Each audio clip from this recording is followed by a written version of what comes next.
Okay, gang, Old Man's Adventures here. This is the unboxing of my Senada Roamer e-bike. It came today. UPS delivered it, and I'll have to say, it's a pretty decent shape. A lot of the bike cartons come tore all to pieces, and this one seems to have made it in pretty decent shape. I have already opened the top flap, but I haven't. I just tore the staples loose. So let's look inside and see what we're getting. Here we go. All right. Now we're gonna open this up. Okay. Well, all right. There it is. It seems to be really well packed. Only thing, now I did hear something rolling around loose in the box, and maybe it was this rack. Yeah, the rack is not tied down to anything. Oh, and there, it looks like the rack kind of got scraped against something. But the rack came with it for free. That was a freebie. I'll set that over here. The rack and the fenders, and there's a fender there, and I guess that's the other tire. Yeah, it looks pretty well packaged. There's the seat and the seat post. Okay, well, I'm going to try to lift it out of there, and we'll see what it looks like. I'll be back with you in a second. Today, this is part of the unboxing and first impressions of the Senada Roamer full suspension 1000 watt e-bike. And I'm going to start by saying this thing is a beast. I mean, an all-out beast. First of all, of course, the other e-bike that I own is an Ecotric Sport Cool, and I never did like the idea that the Sport Cool has the battery on the down tube and the controller mounted in front of the rear wheel, and I never did like that idea because if you're not supposed to get electric bikes super wet. A little bit of rain won't hurt them, but if you're not supposed to cross creeks or anything like that with them, ford creeks or anything.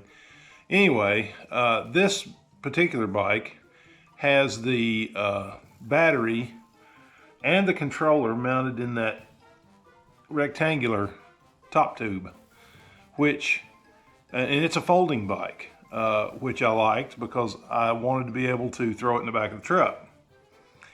Which I can't with my Sport Cool because it's too long for my truck.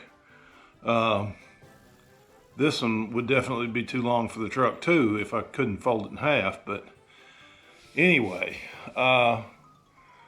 so I'm putting this thing together, and boy, the first thing I noticed is it's a beast. It's a real beast. Now, I will call them out on a couple of things. First of all, my Ecotric, the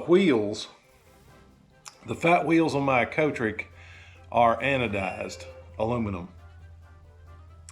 And they are the ones that have the drilled holes around the center. Are not drilled, I don't guess, but they're, anyway, it's got holes in them.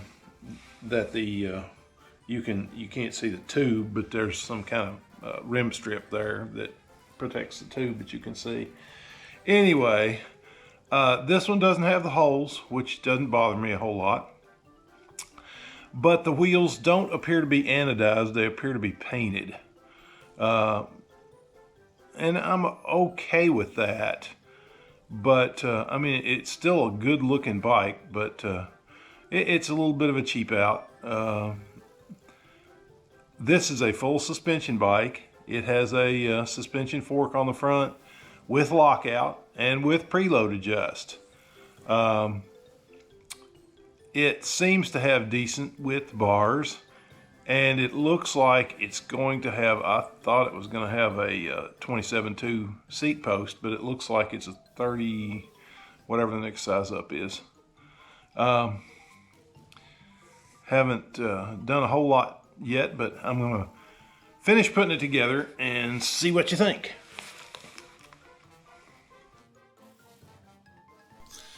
Okay, it came with a multi-tool, and it's a decent multi-tool. It also came with a multifunction wrench that is not, I didn't use it. It was cheapo, and it probably would have put the bike together, but I want to use my tools. It also has 720 millimeter alloy bars, an alloy stem, and the front suspension fork is steel. It has preload, adjust, and lockout. Unfortunately, it has a lot of lateral flex. I tried it, and I didn't care for the lateral flex it had in it.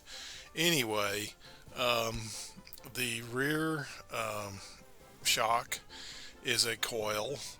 It is a 150 millimeter eye to eye.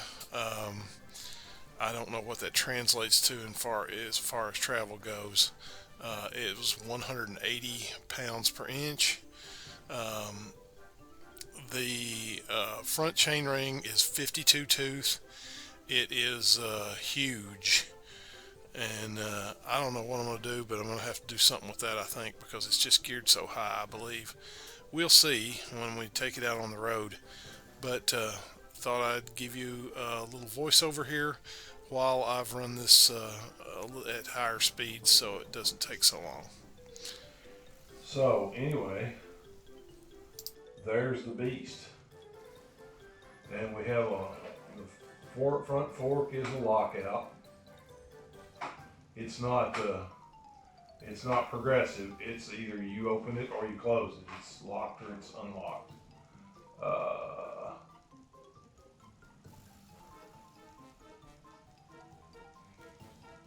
It's not a bad looking bike, to be honest with you, but it's a monster. It is enormous in size, and it's probably enormous in weight too. I need to weigh it. I do need to weigh it. I like that they've got this channel underneath here to route the cables through. I don't necessarily like this big lull in the cable above the shock, because this moves.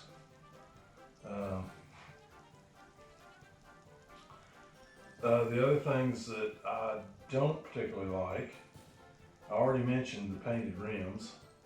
They look good. I mean, they look fine, but I would have preferred anodized aluminum rims. And I kind of like the holes in the rim also. It's kind of sexy. I need to get me some blue pedals. The rack is fine. No real issues with the rack. The only thing I don't like about the rack is that it goes too far up under the seat.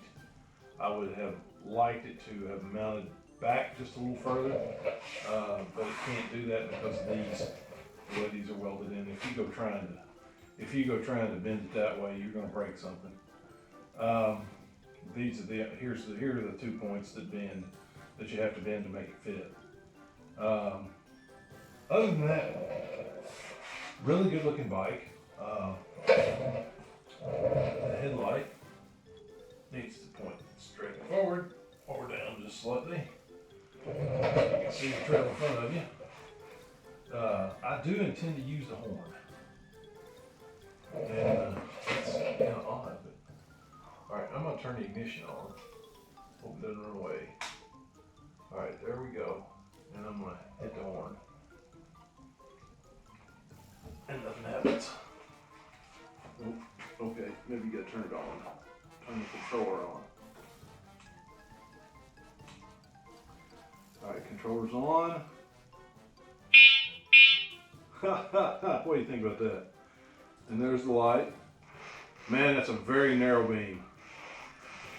Very narrow. It's bright. It's very bright, but a very narrow beam. That's cute.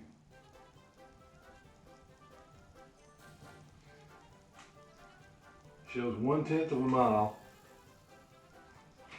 The controller screen, or the LCD screen, is tiny. I will say that. My Cotric's got the S900, which has about double the screen size that this one does. Not that it won't work. I'm sure it will.